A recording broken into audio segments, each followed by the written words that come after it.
उधर बिहार के मोतिहारी में 10 साल एक बीमारी से बच्चे मरते रहे हैं और उसकी रोकथाम के लिए अमेरिका से जापान तक का दौरा होता रहा, लेकिन कुछ हाथ नहीं लगा। आपको बता दें कि अब तक इस बीमारी से 100 बच्चों की मौत हो चुकी है और जब बच्चों की मौतें जारी है तो स्वास्थ्य विभाग इलाज के बजाय ऊपर वाले पर रहम का भरोसा जता रहे हैं और बता रहे हैं कि विभाग चाहता है कि जल्द ही बारिश हो, जिससे महामारी का प्रकोप थमे। और गर्मी बढ़ने के साथ मुजफ्फरपुर में भी हालात और खराब हो गए हैं। तो वही रविवार को केंद्रीय स्वास्थ्य मंत्री हर्षवर्धन ने भी वहां जाकर स्थिति का जायजा लिया।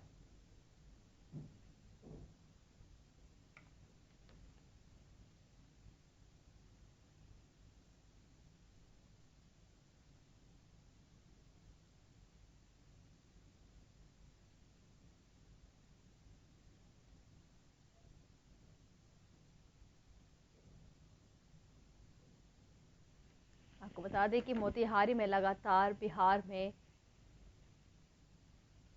बच्चों की मौत हो रही है और अब बच्चों का आंकड़ा 100 तक पहुंच चुका है।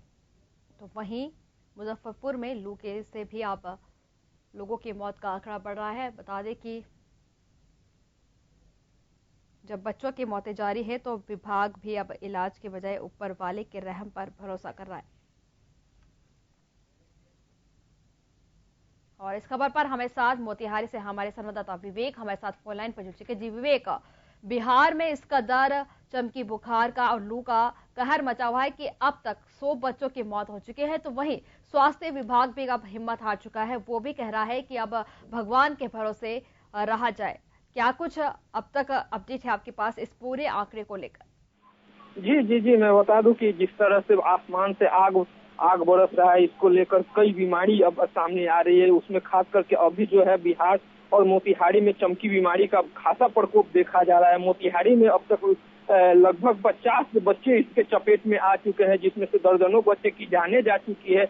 आज हम बात करें मोतिहारी की तो आज 7 बच्चों को सदर हॉस्पिटल में एडमिट कराया गया, जिसमें से एक की स्थिति काफी चिंताजनक थी, जिसे गंभीरता से लेते हुए डॉक्टर ने उसे मुजफ्फरपुर SKMCH रेफर कर दिया है। बात जैसे करें इससे बचने का, अब तक इन लोगों के पास कोई उपाय नहीं है। इस बीमारी का क्या इलाज हो, इसका कोई उपाय नहीं है।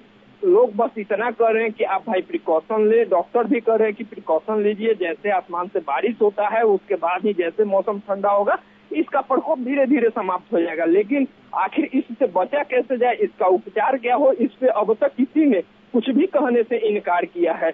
जिस तरह से इसका प्रकोप दिनों दिन बढ़ता जा रहा है, बच्चों के मरने की संख्या जिस तरह से दिनों दिन बढ़ती जा रही, आने वाले दिन काफी भयावह दिख रहे हैं। जी विवेक, जानना चाहेंगे इस एक्यूट इन्फेक्शलाइटिस बीमारी सिंड्रोम के कारण अब तक प्रतिदिन कितने बच्चे हॉस्पिटल में पहुंच रहे हैं और अधिकतर कितने उम्र के बच्चे इस बीमारी का शिकार बन रहे हैं? जी, मैं बता दूं कि ये बच्चों का जो पहुंचने की स्थिति है, आज जो था, आज मोतिहारी सदर हॉस्पिटल में 7 बच्चे पहुंचे थे। एक आपको दो चकिया में पहुंचे, जिसमें से एक को रेफर कर दिया गया है मुजफ्फरपुर SKMCH। मेहसी में 1-2 बच्चे थे, उसमें से एक को SKMCH मुजफ्फरपुर रेफर किया गया है। पकड़ी दयाल में बच्चे, ये जो है दिनों दिन बढ़ता घटता रहा। और जब ये बीमारी है, ये जो चमकी बुखार का प्रकोप हो रहा है, खासकर उन बच्चों पे जो कुपोषण के शिकार है, जो कमजोर, शारीरिक रूप से कमजोर है, वो लोग ज्यादा इसके चपेट में है। वैसे बच्चे जो पिछड़े वर्ग के बच्चे हैं, जो गरीब तबके के हैं, न उनको खाने का ठीक से ठीक है, न रहने का है, और खासकर धूप में घूम रहे हैं, और इसको लेकर उन पे ज्यादा इसका प्रभाव हो रहा है। जी विवेक, रविवार को केंद्रीय स्वास्थ्य मंत्री हर्षवर्धन ने भी वहां जाकर बच्चों से अस्पताल जाकर स्थिति का जायजा लिया। उनका क्या रिएक्शन था इस तरह से बच्चों की मौत का आंकड़ा बढ़ता देखकर?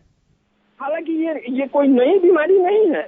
ये नई बीमारी पिछले कई वर्षों से 2012 से इस बीमारी बिहार में और मुजफ्फरपुर और मोतिहारी में इसका प्रकोप देखा गया है। लेकिन जब 62 बच्चों की मौत हो जाती है, तब केंद्रीय मंत्री और बिहार सरकार के मंत्री का नींद खुलता है और SKMCH आके जायजा लेते हैं। वहां आके विधि व्यवस्था दुरुस्त करने के बजाय वो बयान देते हैं कि पहले से इन लोगों को जागरूक किया जा रहा है।